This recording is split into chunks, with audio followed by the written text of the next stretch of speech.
बहुत धन्यवाद P Wilson जी। श्री राघव चड्ढा, शुक्रिया सर। आपका 9 मिनट। सर मुझे ये बात रखते हुए इस सदन के भीतर बड़ी खुशी है कि आज से कुछ दिन पहले इंडेक्सेशन पर जो तमाम सदस्यों ने अपनी राय रखी थी, मैंने भी अपनी बात रखी थी। हमारी उस राय के उस सुझाव को माननीय वित्त मंत्री जी ने स्वीकारा और आज से 2 हफ्ते पहले इंडेक्सेशन जो भारत के इन्वेस्टर से छीना गया था वो बेनिफिट पार्शियली रिस्टोर किया गया है। लेकिन ये एक बहुत बड़ा प्रश्न चिन्ह खड़ा करता है भारत सरकार की टैक्स पॉलिसी पर कि कितनी कंफ्यूज है हमारे देश की टैक्स पॉलिसी। 23 जुलाई 2024 को आप कहते हैं कि हम भारत के इन्वेस्टर से इंडेक्सेशन वापस ले रहे हैं और ठीक 2 हफ्ते बाद 6 अगस्त को कहते हैं नहीं वापस नहीं ले रहे, इनको वापस पहुंचा रहे हैं। ये दिखाता है कि जब आप बिना सोचे समझे या किसी अर्थशास्त्री की राय पर नहीं, जिन लोगों को अर्थशास्त्र के बारे में जानकारी नहीं है उनकी राय पे अगर बजट बनाएंगे तो इसी प्रकार के फ्लिप फ्लॉप्स देखने को मिलेंगे। सर मैं बताना चाहता हूं कि इंडेक्सेशन को भारत के निवेशक से छीनना उसकी कमर तोड़ने जैसा है। जैसा कि मैंने पहले भी बात रखी थी कि इंडेक्सेशन को फुल्ली रिस्टोर करने की जरूरत है, लेकिन अभी भी कल जो अमेंडमेंट फाइनेंस बिल में लाया गया है वित्त मंत्रालय द्वारा, उसमें भी इंडेक्सेशन पार्शियली रिस्टोर किया गया है, फुल्ली रिस्टोर नहीं किया गया। उसमें भी एक पेच है और पेच ये है कि तमाम एसेट क्लासेस पे इंडेक्सेशन नहीं रिस्टोर किया जा रहा, मात्र इमूवेबल प्रॉपर्टी यानी कि लैंड और बिल्डिंग पे रिस्टोर किया जा रहा है। और दूसरी चीज, 23 जुलाई 2024 के बाद खरीदे गए किसी भी एसेट में किसी भी इन्वेस्टमेंट पर इंडेक्सेशन नहीं दिया जाएगा।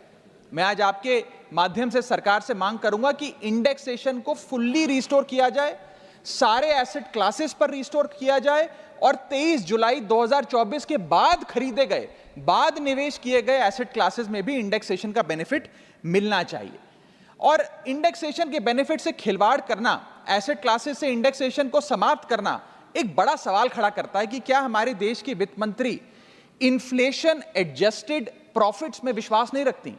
क्या उन्हें इन्फ्लेशन का ज्ञान नहीं है? क्या वो जानती नहीं कि इस देश में महंगाई एक प्लेग की तरह फैलती जा रही है?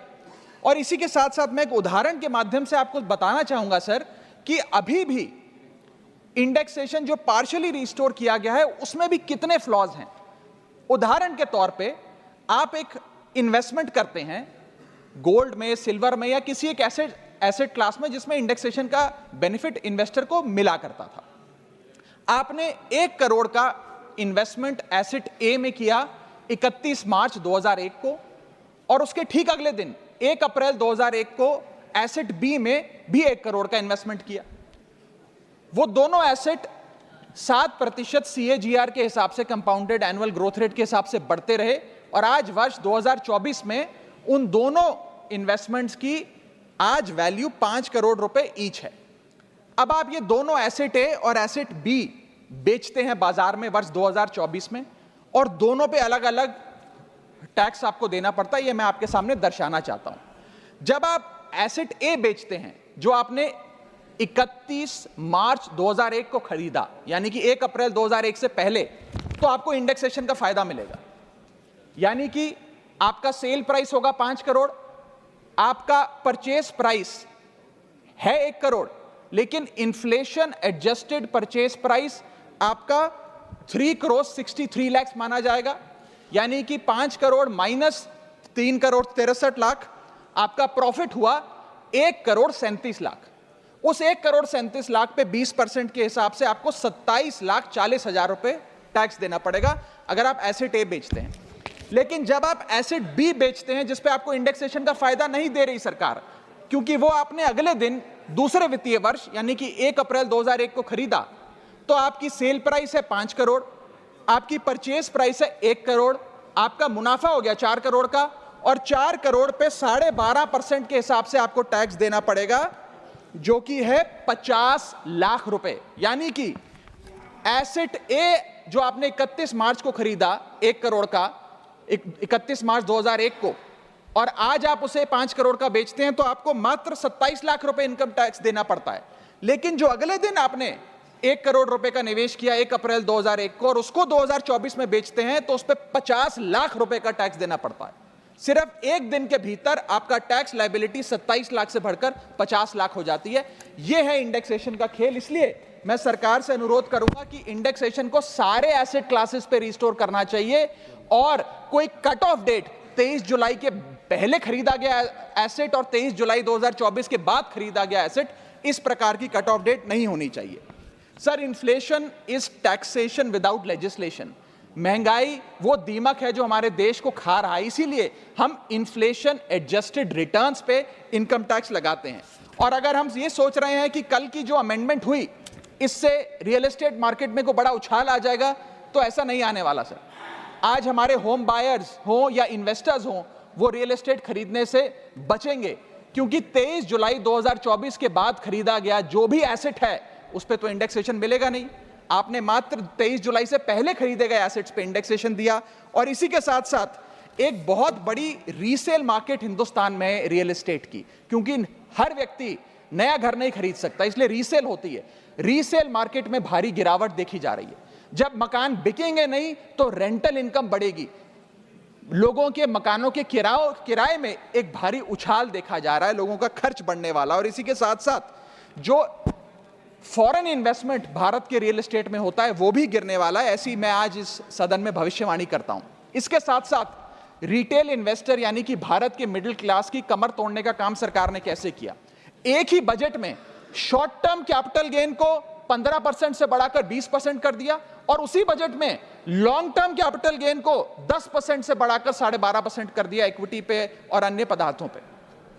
यानी कि आप एक ही बजट से तमाम तरीके के इन्वेस्टर्स जो शॉर्ट टर्म के लिए एक छोटी अवधि के लिए एसेट खरीदते हैं या लंबी अवधि के लिए एसेट खरीदते हैं, दोनों की कमर आपने तोड़ने का काम किया और इस देश में रिटेल इन्वेस्टर को कुचलने का काम यह सरकार करने जा रही है। मैं आपके माध्यम से अनुरोध करूंगा कि don't take middle class retail investor for granted. हमें कैसे फाइनेंशियल इंक्लूजन इस देश में बढ़ानी है उस दिशा में काम करना चाहिए, ना कि कैसे हम इस देश में इन्वेस्टर्स, हाउस होल्ड इन्वेस्टमेंट्स और रिटेल इन्वेस्टमेंट्स को कम करें, उस सिलसिले में हम काम करें। मेरा दूसरा भाग आज के वक्तव्य का है जीएसटी पर। पहले तो मैं सरकार के मंत्री नितिन गडकरी जी का जो एक चिट्ठी सामने आई, उन्होंने अपनी सरकार के वित्त मंत्री को चिट्ठी लिखते हुए कहा कि लाइफ इंश्योरेंस और हेल्थ इंश्योरेंस पर जो 18% जीएसटी लगाया उसे वापस लिया जाए। मैं उनकी इस मांग का समर्थन करता हूं और सरकार से मांग करता हूं कि हेल्थ और लाइफ इंश्योरेंस पर कम से कम हम जीएसटी ना लगाएं। ये कोई लग्जरी गुड या लग्जरी प्रोडक्ट नहीं है। और मुझे ये बताते हुए खुशी है सर कि parliamentary standing committee on finance की आज से 6 महीने पहले रिपोर्ट आई थी, जिसका हिस्सा मैं भी था। मैं भी parliamentary standing committee on finance का सदस्य हूं, जिस समिति ने अपने पैरा नंबर 2.10 में साफ तौर पे सरकार से अनुरोध किया कि हेल्थ इंश्योरेंस और लाइफ इंश्योरेंस पर जीएसटी कम किया जाए, समाप्त किया जाए, ना लगाया जाए। मैं पढ़ के वो अंश आपको सुनाना चाहूंगा।